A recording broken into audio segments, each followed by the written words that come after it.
দ্রুত ভোট চায় বেশিরভাগ বামপন্থী দল। দেরি হলে দেশ অনিশ্চয়তায় পড়ার শঙ্কা। সংস্কারে একমত হওয়া বিষয়ে সনদ তৈরি করে দ্রুত নির্বাচন দাবি বিএনপি। কয়টা বিষয়ে একমত আছে সেগুলো না করে এই অনর্থক এই ক্ষমতার নামে সময়ক্ষেপণ। যতক্ষণ নির্বাচন না হচ্ছে বেশি বেশি ষড়যন্ত্র এগুলো চলতে থাকবে। কিন্তু সংস্কারের নাম বলে নির্বাচনকে যদি পেছানো যায়, আনসার্টেনিটি থেকে দেশকে কোনোদিনও একটা সরকার ঠেলে দিতে পারে না। জাতিকে জানান কোথাও ঐক্যমত হয়েছে, জাতি জানুক, এবং ওই ঐক্যমতের ভিত্তিতে আমরা সনদ সই করে দিয়ে নির্বাচনের দিকে এগিয়ে যাই।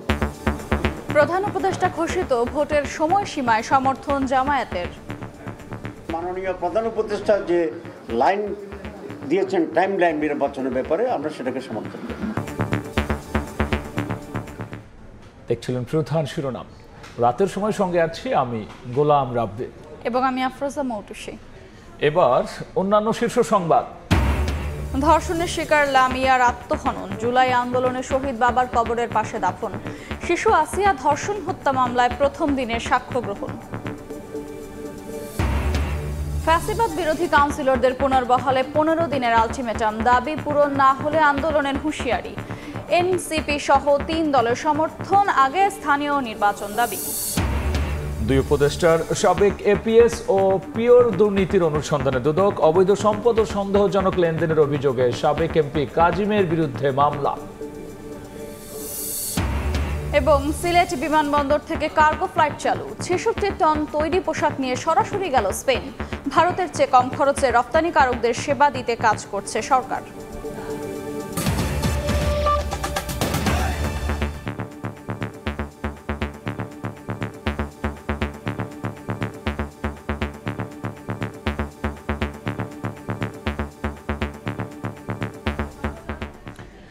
দীর্ঘমেয়াদে সংস্কার কার্যক্রম নয়, বরং দ্রুত নির্বাচনের পক্ষে দেশের বেশিরভাগ বামপন্থী দল।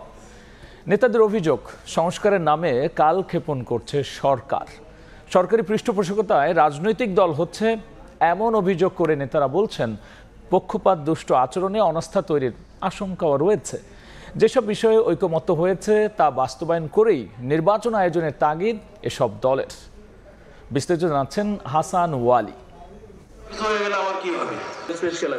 অন্তর্বর্তী সরকার গঠনের শুরু থেকেই নির্বাচনের দাবিতে সরব বামপন্থী দলগুলো। একই সঙ্গে সরকারের নানান কর্মকাণ্ডের সমালোচনায় মুখর দেখা গেছে নেতাদের। দ্রব্যমূল্য নিয়ন্ত্রণ, আইন শৃঙ্খলা পরিস্থিতি নিয়ন্ত্রণে রাখার মতো দাবিতে ধারাবাহিক কর্মসূচিও পালন করে আসছে দলগুলো। বাংলাদেশের রাজনৈতিক দলগুলোরও কিন্তু একটা অন্তর্বর্তী সরকারের সংস্কার কার্যক্রম নিয়ে বামদের রয়েছে মিশ্র প্রতিক্রিয়া। সরকারের ক্ষমতা আঁকড়ে থাকার আকাঙ্ক্ষা রয়েছে বলে অভিযোগ বাংলাদেশের সমাজতান্ত্রিক দল বাসদের। দলটির সাধারণ সম্পাদক বলছেন, মৌলিক সংস্কার নিয়ে এরই মধ্যে যে ঐকমত্য হয়েছে তা প্রকাশ করেই নির্বাচন আয়োজন সম্ভব। সবগুলো দল কিন্তু এই যে এমসিকিউ দেখ অথবা লিখিতভাবে অন্যভাবে দেখ, সেগুলো জমা দিচ্ছে। তাহলে সেখান থেকে বের করুক কয়টা বিষয়ে একমত আছে, সেগুলো না করে এই অনর্থক এই আলোচনার মাধ্যমে মুখের মাধ্যমে ঐক্যমতের নামে সময়ক্ষেপণ করছে। জনগণের মধ্যে একটা আশঙ্কা দেখা দেয়, এই সরকার মনে হয় ক্ষমতা ছাড়তে চায় না। সংস্কার প্রস্তাবনা নিয়ে রাজনৈতিক দলগুলোর ঐকমত্য হলেও জুলাই চার্টারের প্রয়োজনীয়তা দেখছে না বাংলাদেশের কমিউনিস্ট পার্টি। ঐক্যমতের সনদে সাইন করো, এটা তো দরকার নাই।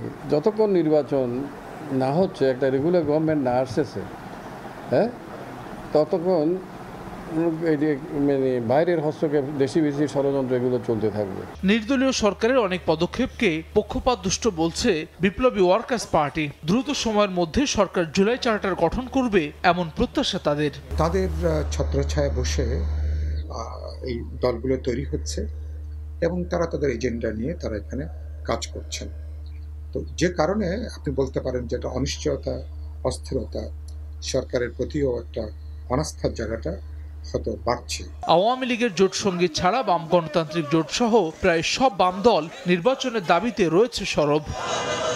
হাসান ওয়ালি, সময় সংবাদ, ঢাকা। ঐকমত্য তৈরি হওয়া বিষয় নিয়ে গণতান্ত্রিক উত্তরণের আশাবাদ জানিয়েছে গণসংহতি আন্দোলন। দ্বিমত থাকা বিষয়ে ভোটের মাধ্যমে জনগণের মতামত নিয়ে বিজয়ীরা দেশ পরিচালনা করবেন বলে জানান নেতারা। এদিকে সংবিধান সংস্কারে সংসদ নির্বাচনের সঙ্গে সংবিধান সংস্কার সভা নির্বাচন চায় জেএসটি। ঐকমত্য কমিশনের সঙ্গে বৈঠকে কথা বলেন দুই দলের নেতারা। 5 কমিশনের দেওয়া সংস্কার প্রস্তাবনা নিয়ে ঐকমত্য তৈরি করতে ধারাবাহিক বৈঠক করছে জাতীয় ঐকমত্য কমিশন। রোববার গণসংহতি আন্দোলন এবং জাতীয় সমাজতান্ত্রিক দল জেএসডির সঙ্গে বৈঠক করেছে কমিশন। এদিন সকাল 10টায় গণসংহতি আন্দোলনের সঙ্গে বৈঠক শুরু হয়। প্রায় 4 ঘন্টার বৈঠক শেষে দলটির প্রধান সমন্বয়কারী জুনায়েদ সাকি জানান, গণতান্ত্রিক রূপান্তরে ঐকমত্যের উপর জোর দিয়েছে তার দল। রাষ্ট্র সংস্কারে দ্বিমত থাকা বিষয়গুলো নিয়ে জনগণের কাছে যাওয়ার আহ্বান জানান তিনি। জনগণ যদি এই সংস্কার মৌলিকভাবে করার ম্যান্ডেট দেয় আগামী সংসদকে, তাহলে এই সংস্কার জনগণের ম্যান্ডেট নিয়ে হবে। কাজে এক্ষেত্রে আদালত একে চ্যালেঞ্জ না করে উল্টো একে সুরক্ষা দেওয়ার দায়িত্বের মধ্যে যাবে। সেই দিক থেকে সংস্কার টেকসই হবে। এ সময় কমিশনের সহসভাপতি অধ্যাপক আলী রিয়াজ বলেন, পুঞ্জীভূত সংকট উত্তরণে সংস্কার কমিশন প্রতিবেদন দিয়েছে। যে ঐক্যের মাধ্যমে ফ্যাসিবাদের পতন ঘটেছে সেই ঐক্য বজায় রাখতে হবে। শুধুমাত্র এই সংস্কার কমিশনের প্রতিবেদনগুলো বাস্তবায়নই যথেষ্ট নয়, সেজন্য দরকার একটি গণতান্ত্রিক রাষ্ট্রের কাঠামো তৈরি করা, গণতন্ত্রের চর্চা করা, গণতন্ত্রের শক্তিগুলোকে একত্রিত থাকা। এরপর দুপুরে কমিশনের সঙ্গে বৈঠক করে জাতীয় সমাজতান্ত্রিক দল জেএসডি। বৈঠক শেষে দলটির সাধারণ সম্পাদক বলেন, রাষ্ট্র পুনর্নির্মাণে জাতীয় সনদ ঐতিহাসিক ভূমিকা রাখবে। সংবিধান সম্পর্কিত সমস্ত সংস্কারগুলো হবে আগামী জাতীয় সংসদ এবং সংবিধান সংস্কার সভার নির্বাচনের মধ্য দিয়ে।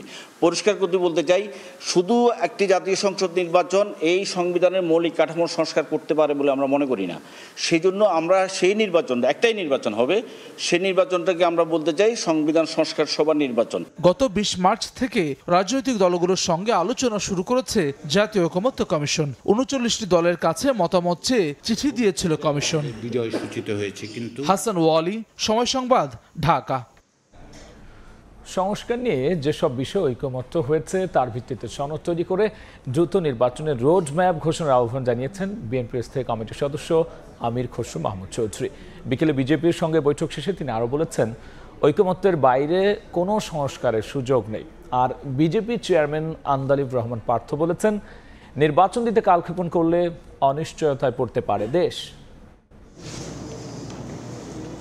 দেশের রাজনৈতিক পরিস্থিতি, সংস্কার, নির্বাচন, আগামী দিনের কর্মপন্থা নিয়ে বৈঠক করেছে বিএনপি ও বাংলাদেশ জাতীয় পার্টি বিজেপি। রোববার বিকেলে রাজধানীর গুলশানে বিএনপি চেয়ারপারসনের রাজনৈতিক কার্যালয়ে এ বৈঠক হয়। প্রায় পৌনে 1 ঘন্টা বৈঠক করে সংবাদ মাধ্যমের সঙ্গে কথা বলেন নেতারা। কালক্ষেপণ না করে দ্রুত নির্বাচন দেওয়ার দাবি জানান বিজেপি চেয়ারম্যান আন্দালিব রহমান পার্থ। সরকার যখন বলে ডিসেম্বর থেকে জুনের মধ্যে নির্বাচন হবে, এই ধরনের আনসার্টেনিটি থেকে দেশকে কোনোদিনও একটা সরকার ঠেলে দিতে পারে না।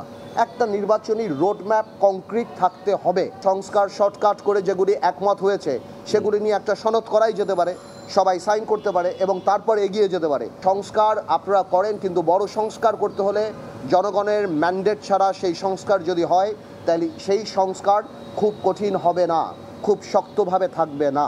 সংস্কার নিয়ে যেসব বিষয় ঐক্যমত্য হয়েছে তার ভিত্তিতে সনদ তৈরি করে দ্রুত নির্বাচনী রোডম্যাপ ঘোষণা করার আহ্বান জানান বিএনপির স্থায়ী কমিটির সদস্য আমির খসরু মাহমুদ চৌধুরী।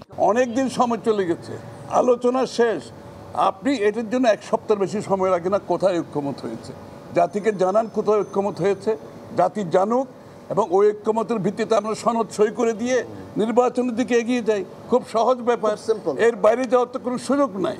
এর বাইরে যেটা করতে যাবে সেটা আপনাকে ডেমোক্রেটিক প্রসেসের মাধ্যমে আসতে হবে, নির্বাচনের প্রক্রিয়ার মাধ্যমে আসতে হবে, জনগণের ম্যান্ডেট নিয়ে আসতে হবে। নির্বাচিত সরকার ছাড়া রাজনীতি, অর্থনীতি সহ সার্বিক বিষয়ে দেশে স্থিতিশীল পরিবেশ ফিরিয়ে আনা সম্ভব নয় বলেও দাবি করেন দুই দলের নেতারা। নির্বাচনের রোডম্যাপ অতি সত্বর দিয়ে এই সংশয় থেকে জাতিকে মুক্ত করে দেয়। রৌনক নিয়ন্তা, সময় সংবাদ, ঢাকা।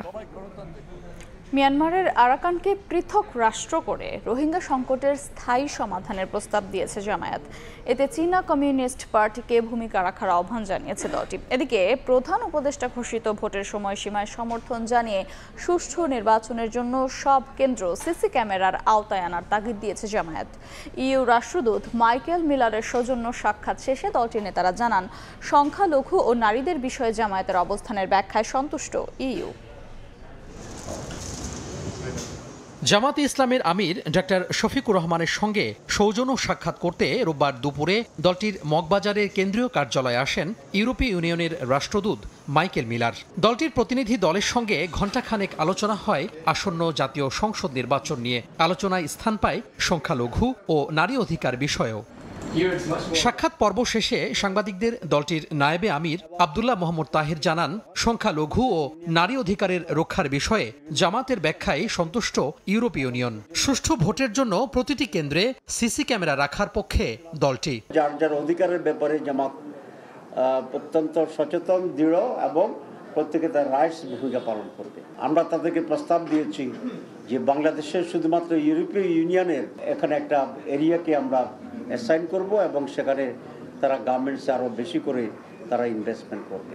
বাংলাদেশের আগামী নির্বাচন এবং নির্বাচনে অবজারভার পাঠানোর ব্যাপারে আমরা কথা বলেছি।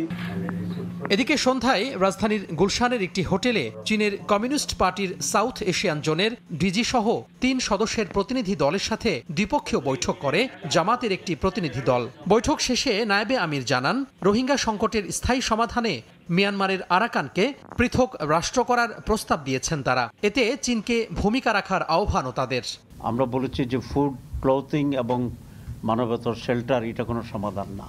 আরাকান কেন্দ্রিক রোহিঙ্গা মেজরিটি যে এরিয়া আছে সেই এরিয়াতে একটা ইন্ডিপেন্ডেন্ট আরাকান স্টেট করার প্রস্তাব আজকে আমরা দিয়েছি এবং চায়না এখানে সবচেয়ে বেশি বড় ভূমিকা পালন করতে পারবে। একটা ইন্টারন্যাশনাল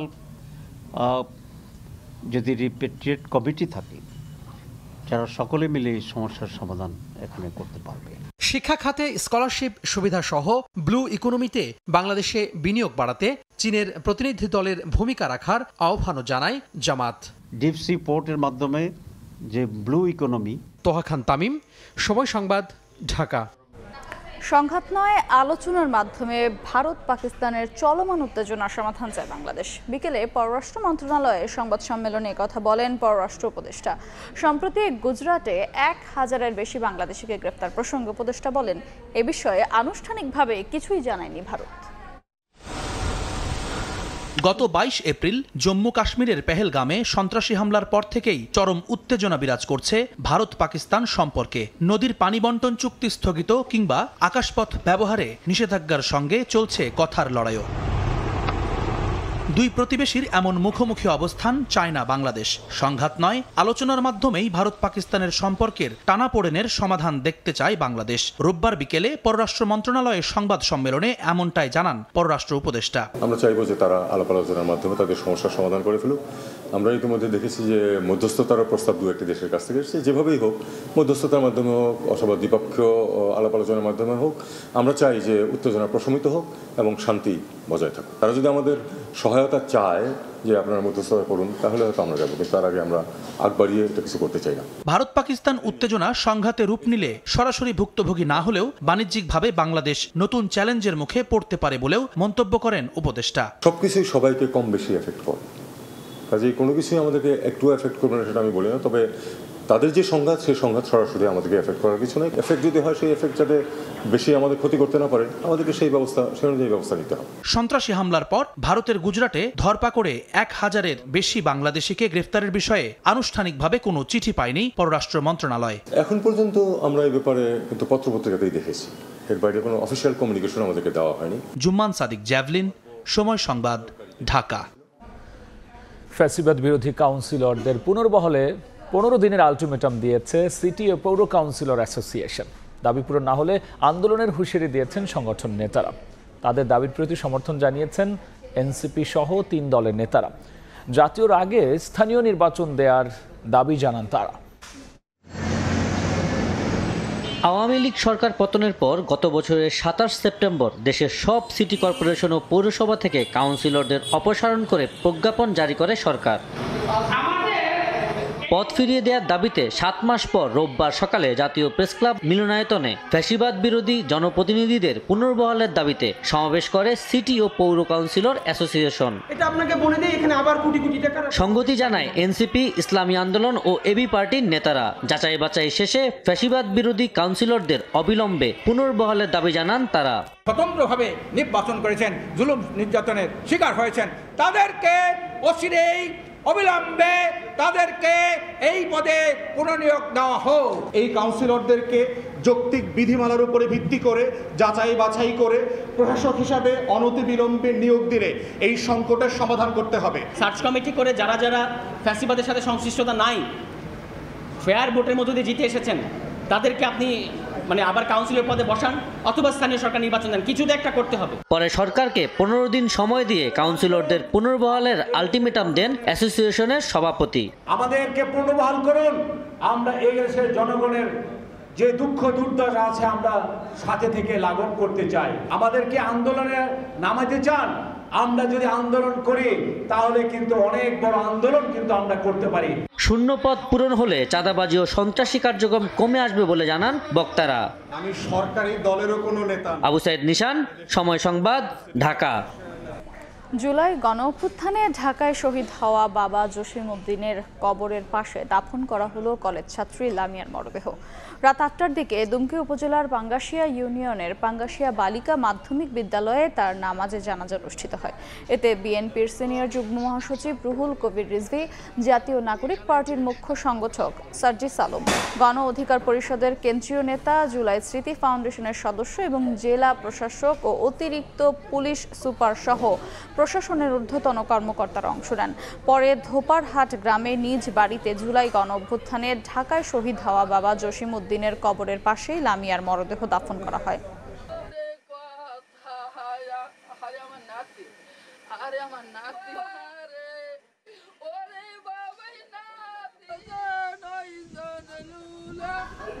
শেষ পর্যন্ত আত্মহননের পথ বেছে নিলেন জুলাই আন্দোলনের শহীদের মেয়ে লামিয়া। প্রতিবেশীদের ধারণা, ধর্ষণের বিচার নিয়ে শঙ্কা থেকেই করতে পারেন আত্মহত্যা। জড়িতদের দ্রুত বিচারের দাবি তাদের। ঘটনাস্থল পরিদর্শন করে আইনি ব্যবস্থার আশ্বাস দিয়েছে পুলিশ। রাজধানীর আদাবরের শেখেরটেকের এই বাড়িতে ভাড়া থাকে 17 বছর বয়সী লামিয়ার পরিবার। 3 তলায় এই বাসাটির চিত্র জানান দিচ্ছে, দরজা ভেঙে লামিয়ার ঝুলন্ত মরদেহ বের করার কথা। জুলাই অভ্যুত্থানে শহীদ গাড়ি চালক জসিমের কন্যা লামিয়া গত মাসে পটুয়াখালীর দুমকিতে বাবার কবর জিয়ারত শেষে নানাবাড়ি যাওয়ার পথে সংঘবদ্ধ ধর্ষণের শিকার হন তিনি। কিন্তু ন্যায় বিচার নিয়ে শঙ্কা থেকে আত্মহত্যা করতে পারেন লামিয়া, এমনটি ধারণা শেখেরটেক এলাকার বাসিন্দাদের। যাদের অপরাধে আত্মহত্যায় প্ররোচিত হয়েছেন লামিয়া, তাদের সর্বোচ্চ শাস্তির দাবি জানান তারা। তারা তো 1 তারিখে এখান থেকে চলে যাওয়ার কথা ছিল সবার, ঠিক আছে, খারাপ লাগে এটাই যে তার লাস্টেই চলে গেল আর কি। তার ভিতরে একটা কষ্ট, সে এটা সামলাতে পারতেছে না। আর এই মৃত্যুর কারণ হয়েছে এই দর্শন, নইলেও মরতো না। আমরা চাই নিরাপত্তা, আর ও যে ঘটনা ঘটাইছে ওরে এর কঠিন শাস্তি হোক আর ফাঁসি হোক।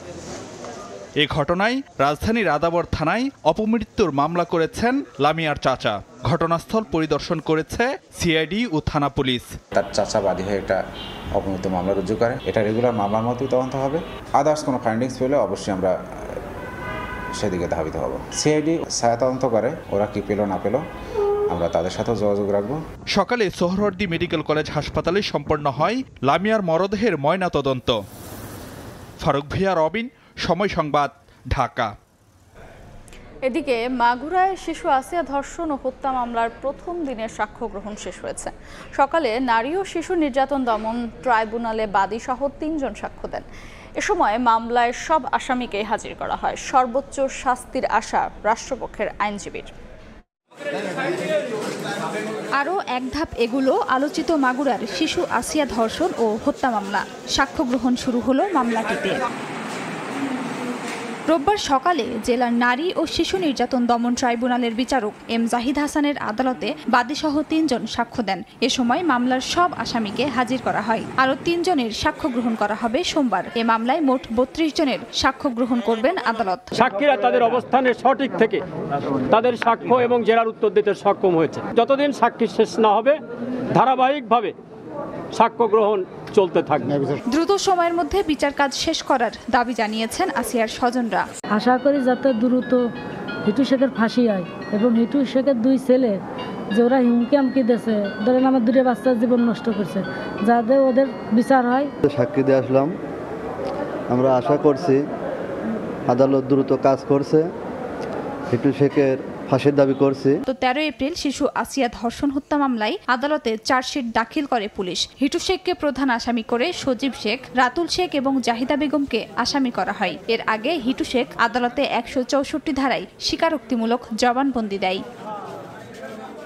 গত 6 মার্চ বোনের বাড়িতে বেড়াতে যায় শিশু আসিয়া। এ সময় বোনের শিশুর হিটু শেখ ধর্ষণ করে হত্যার চেষ্টা করে। চিকিৎসাধীন অবস্থায় 13 মার্চ রাজধানীর সম্মিলিত সামরিক হাসপাতালে মারা যায় শিশুটি। পরে হত্যা মামলা করেন আসিয়ার মা। সময় সংবাদ, মাগুরা। পিএসসি সংস্কারের দাবিতে ঢাকা বিশ্ববিদ্যালয়ের টিএসসিতে বিক্ষোভ করছেন চাকরি প্রত্যাশীরা। এই মুহূর্তে সেখানে আছেন সহকর্মী আলতাফ হোসেন। তবে সেখানে এখন আন্দোলনকারীরা কথা বলছেন, আমরা সেই বক্তব্যে যাচ্ছি। বসে খাতা দেখার ব্যবস্থা করতে হবে, কারণ অনেকেরই খাতা হারায় যায়। আমরা আরো দাবি জানিয়েছি, চূড়ান্ত ফলাফলের আগে প্রাক যাচাই যে প্রক্রিয়া, এক নতুন কালো কানুন জারি করার পায়তারা করতেছে। এখন তো আপনার হচ্ছে ভাইবা কেরার পরে তখন জানে যে কি হইল না, যে সে টিকলো না। কেন টিকলো না সেটা সে কখনো কখনো জানে, কখনো কখনো জানে না। কিন্তু যদি এই প্রাক যাচাই প্রক্রিয়া চালু করা হয় তাহলে কেন সে বাদ পড়লো সেটাই তো সে জানবে না। এটা এমন একটা প্রক্রিয়া, যেই প্রক্রিয়ার ভিতর দিয়ে কেবলমাত্র স্বজন প্রীতি করে নিজস্ব লোকদেরকে টিকিয়ে বাকিদেরকে বাদ দেওয়া যাবে সাইলেন্টলি। এমনভাবে বাদ দেওয়া যাবে যে সে জানতেই পারবে না সে আসলে কেন বাদ গেল, এবং সরকারকেও কোনো প্রশ্ন করতে পারবে না। আমরা এই জায়গায় একটা স্বচ্ছ ভেরিফিকেশন প্রক্রিয়া চাই, যে ক্ষেত্রে কোনো হয়রানি থাকবে না, যে ক্ষেত্রে কোনো ধরনের বৈষম্য, হয়রানির শিকার কোনো কিছু করা যাবে না। এবং কোন কারণে যদি কাউকে যদি আমরা দাবি জানিয়েছি যে এই যে প্রক্রিয়াটি, এই প্রক্রিয়াটিতে কেউ যদি দণ্ডিত হয় তখনই সে বাদ পড়বে, এবং দণ্ডিত হওয়ার আগ পর্যন্ত তাকে যেন কোনোভাবে বাদ দেওয়া না হয়। প্রিয় সাথী বন্ধুগণ, আমরা আরো দাবি জানিয়েছি, নন ক্যাডার বিধি 2023 বাতিল করে বিসিএস ভাই উত্তীর্ণ সকলের অন্তত চাকরির ব্যবস্থা যেন হয়। আমরা এই নন ক্যাডারের কালো আইন কি মানে আমরা খবর পেয়েছি আমাদের মাঝে আমাদের পিএসসি চেয়ারম্যান মহোদয় নাকি আসবেন, আসতেছেন। এই জুলাইয়ের অঙ্গীকার, জুলাইয়ের অঙ্গীকার, পিএসসি সংস্কার, এবার হবে সংস্কার। এই জুলাইয়ের অঙ্গীকার, এবার হবে সংস্কার। তোমার আমার অঙ্গীকার, তোমার আমার অঙ্গীকার। রাতের সময়ে আরও থাকছে। চট্টগ্রামে কাল দ্বিতীয় টেস্টে জিম্বাবুয়ের মুখোমুখি হবে বাংলাদেশ। ইতিবাচক ক্রিকেট দেখতে চান কোচ, মাঠের বাইরের অস্থিরতা কাটিয়ে ওঠাকেই দেখছেন বড় চ্যালেঞ্জ হিসেবে। সিলেট বিমানবন্দর থেকে শুরু হলো কার্গো ফ্লাইট। প্রথম দিন 66 টন গার্মেন্টস পণ্য নিয়ে সরাসরি স্পেন যাচ্ছে চার্টার্ড ফ্লাইট। প্রাথমিকভাবে সপ্তাহে 2টি ফ্লাইট পরিচালনা করার কথা জানিয়েছে সিভিল এভিয়েশন। বাণিজ্য ও বিমান উপদেষ্টা জানান, ভারতের চেয়ে কম খরচে রপ্তানিকারকদের কার্গো সেবা দিতে এই কাজ করছে সরকার। স্বাধীনতার পর ঢাকার বাইরে থেকে এই প্রথম কার্গো ডেডিকেটেড সার্ভিস শুরু হলো সিলেট ওসমানী আন্তর্জাতিক বিমানবন্দর থেকে। আকাশপথে বহুমুখী পণ্য রফতানির নতুন দুয়ার হিসেবে শুভ সূচনা করল সিলেট বিমানবন্দরের কার্গো সার্ভিস। রোববার ওসমানী বিমানবন্দরের কার্গো কমপ্লেক্সের মাধ্যমে পণ্য নিতে বিকাল 4:45টার দিকে সিলেট পৌঁছায় পোশাক ব্যবসায়ীদের ভাড়া করা এয়ারবাসের 330 মডেলের চার্টার্ড ফ্লাইট। এরপরই কার্গো বিমানটিতে বিভিন্ন গার্মেন্টস পণ্য ওঠায় গ্রাউন্ড হ্যান্ডলিং কর্মীরা। সংশ্লিষ্টরা বলছেন, নতুন এই উদ্যোগ ভারতের চেয়ে কম ব্যয়ে সুযোগ মিলবে পণ্য রফতানির। বন্ডেড ফ্যাসিলিটি দিয়ে চিটাগংকে এবং সিলেটকে এই মুহূর্তেই মানে ডাইভার্ট ফ্রেইটার দিয়ে হেল্প করা উচিত। তাহলে হবে কি আমাদের প্রাইস যেমন কমে যাবে, যখন আপনি সাপ্লাইটা বেড়ে যাবে আপনার ডিমান্ডের তুলনায় সাপ্লাই যখন বেড়ে যাবে রেট অটোমেটিক্যালি কমে যাবে। প্রাথমিকভাবে সিলেট থেকে সপ্তাহে 2 দিন পরিচালিত হবে কার্গো ফ্লাইট, এমনটাই জানান সিভিল অ্যাভিয়েশন চেয়ারম্যান। ইডিএস মেশিনটা যদি আমি ওখানে পাঠাতে পারি তাহলে দ্রুততম সময়ের মধ্যে প্রসিজার করে আমাদের সার্টিফিকেশন করতে হবে, ইউরোপিয়ান ইউনিয়ন এবং ইউকে এর সার্টিফিকেশন করতে হবে, করে আমরা ওখান থেকে কার্গো অপারেশন শুরু করব। আমাদের আশা প্রতি সপ্তাহে 2টা করে কার্গো অপারেশন হবে। উদ্বোধনী অনুষ্ঠানে বাণিজ্য ও বিমান উপদেষ্টা বলেন, ভারতের চেয়ে অনেক কম খরচে রফতানিকারকদের কার্গো সেবা দিতে কাজ করছে সরকার। যেটা হয় যে কারণে আমাদের ব্যবসায়ীরা দিল্লি, ব্যাঙ্গালোর এবং কলকাতা এয়ারপোর্ট ব্যবহার করে, আমরা শুধু ওই কস্ট মিট করব না, আমরা ওই কস্টের থেকেও এক্সিড করব।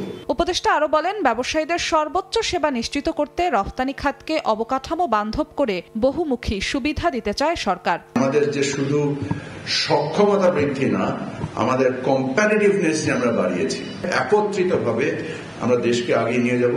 কার্গো সার্ভিসের একাধিক উইন্ডো চালু হওয়ায় ক্রেতা প্রতিষ্ঠানের আস্থা বৃদ্ধি ও স্বল্প সময়ে পণ্য রফতানিতে বিশ্ব বাণিজ্যে বাংলাদেশের ভাবমূর্তি আরও উজ্জ্বল হবে বলে মনে করছেন সংশ্লিষ্টরা।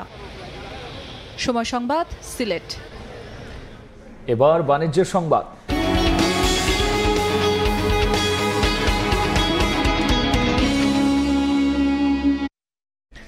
দুর্ঘটনা এড়ানোর পাশাপাশি কন্টেইনার হ্যান্ডেলিংয়ে গতি আনতে আরও 12 ধরনের কেমিক্যাল এবং শিল্পের কাঁচামাল বন্দরের পরিবর্তে এখন থেকে অফডকেই খালাস হবে।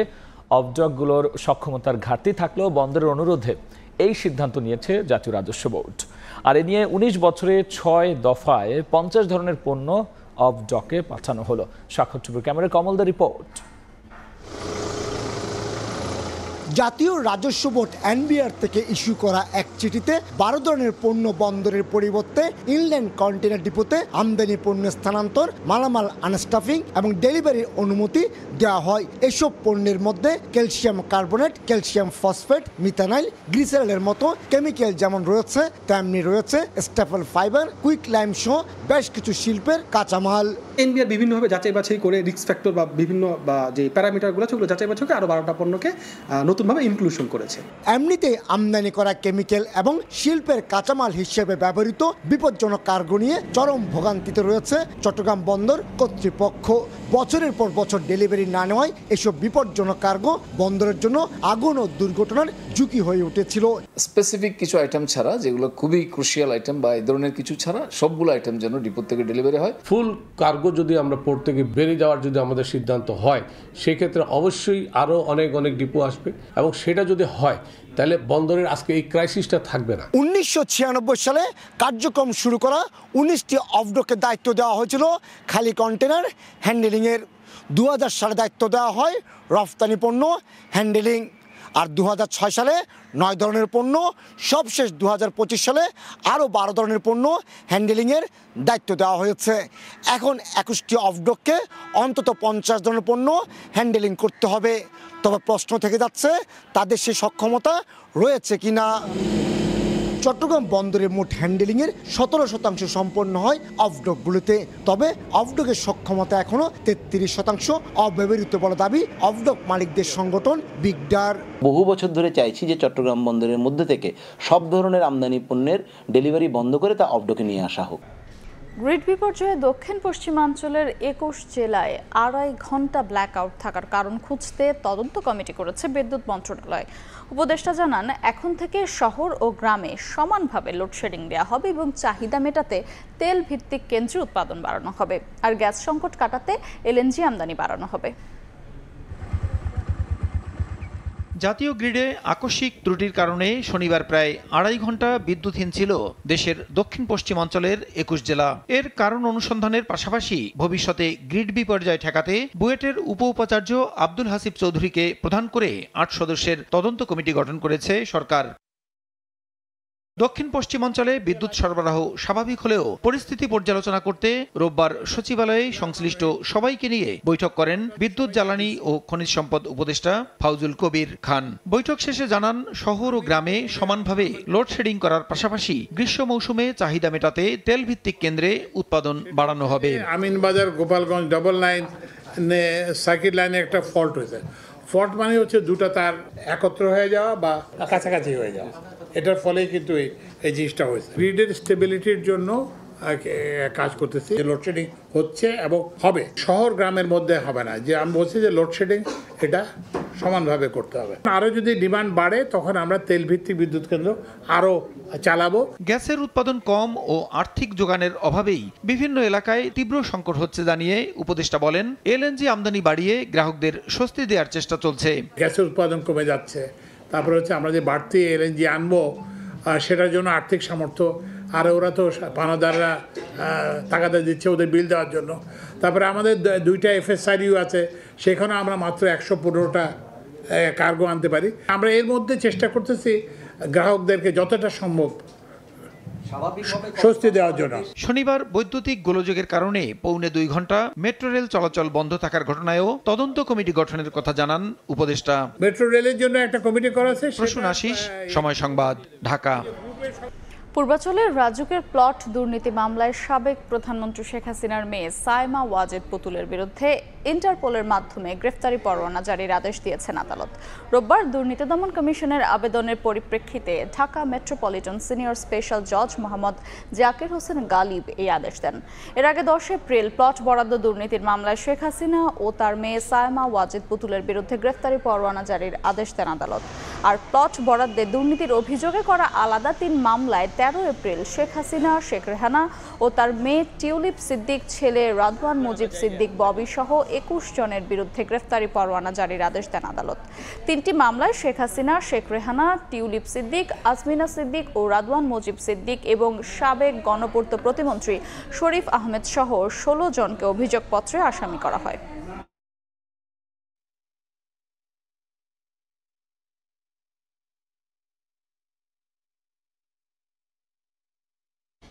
তদবির বাণিজ্যের অভিযোগে 2 উপদেষ্টা সাবেক APS ও পিওর দুর্নীতির খোঁজে গোয়েন্দা অনুসন্ধান শুরু করেছে দুদক।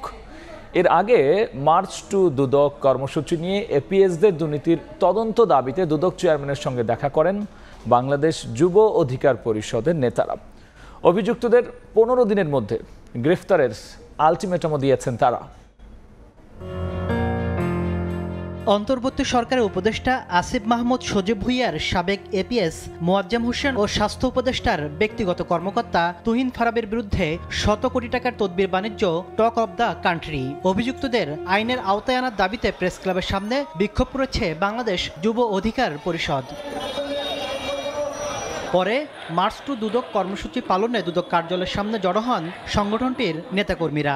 এক পর্যায়ে 6 সদস্যের প্রতিনিধি দল কথা বলেন দুদক চেয়ারম্যান আব্দুল মমিনের সঙ্গে। তদবির বাণিজ্যের তদন্ত ও অভিযুক্তদের আইনের আওতায় আনতে 15 দিনের আলটিমেটাম দেয় যুব অধিকার পরিষদ। দ্রুত সময়ের মধ্যে এই যাদের বিরুদ্ধে দুর্নীতির অভিযোগ এসেছে তাদের গ্রেপ্তার দাবি করছি এবং তাদের বিরুদ্ধে কার্যকরী দুদকের ব্যবস্থা গ্রহণ করার দাবি জানাচ্ছি। পরে সংবাদ সম্মেলনে দুদক মহাপরিচালক জানান, গণমাধ্যমে আসা 2 উপদেষ্টার সাবেক কর্মকর্তাদের বিরুদ্ধে গোয়েন্দা কার্যক্রম শুরু করেছে। গোয়েন্দা ইউনিট এই সংক্রান্ত কার্যক্রম পরিচালনা করছেন এবং আপনারা এই বিষয়ে আমাদের অগ্রগতি শীঘ্রই জানতে পারবেন। এদিন 4 কোটি টাকার অবৈধ সম্পদ ও 40 কোটি টাকার বেশি সন্দেহজনক লেনদেনের অভিযোগে ময়মনসিংহ 11 আসনের সাবেক এমপি কাজিমউদ্দিনের বিরুদ্ধে মামলা করেছে দুদক। মানি লন্ডারিং প্রতিরোধ আইন 2012 এবং দুর্নীতি প্রতিরোধ আইন 1947 সংশ্লিষ্ট ধারায় একটি মামলা রুজুর সিদ্ধান্ত গৃহীত হয়েছে। এদিকে NID নিবন্ধন অনুবিভাগের সাবেক মহাপরিচালক সুলতানুজ্জামান মোহাম্মদ সাহেল উদ্দিনের NID ব্লক করার জন্য নির্বাচন কমিশনকে নির্দেশ দেওয়া হয়েছে। তাসলিম তৌহিদ, সময় সংবাদ, ঢাকা। এ পর্যায়ে শীর্ষ সংবাদ জানিয়ে দিচ্ছি আরেকবার। ধর্ষণের শিকার লামিয়ার আত্মহনন, জুলাই আন্দোলনের শহীদ বাবার কবরের পাশে দাফন, শিশু আসিয়া ধর্ষণ হত্যা মামলার প্রথম দিনের সাক্ষ্য গ্রহণ। দ্রুত ভোট চায় বেশিরভাগ বামপন্থী দল। সংস্কারে একমত হওয়া বিষয়ে সনদ তৈরি করে নির্বাচনের দাবি বিএনপির। প্রধান উপদেষ্টা ঘোষিত ভোটের সময়সীমায় সমর্থন জামায়াতের। এই ছিল রাতের সময়। সঙ্গেই থাকুন সময়।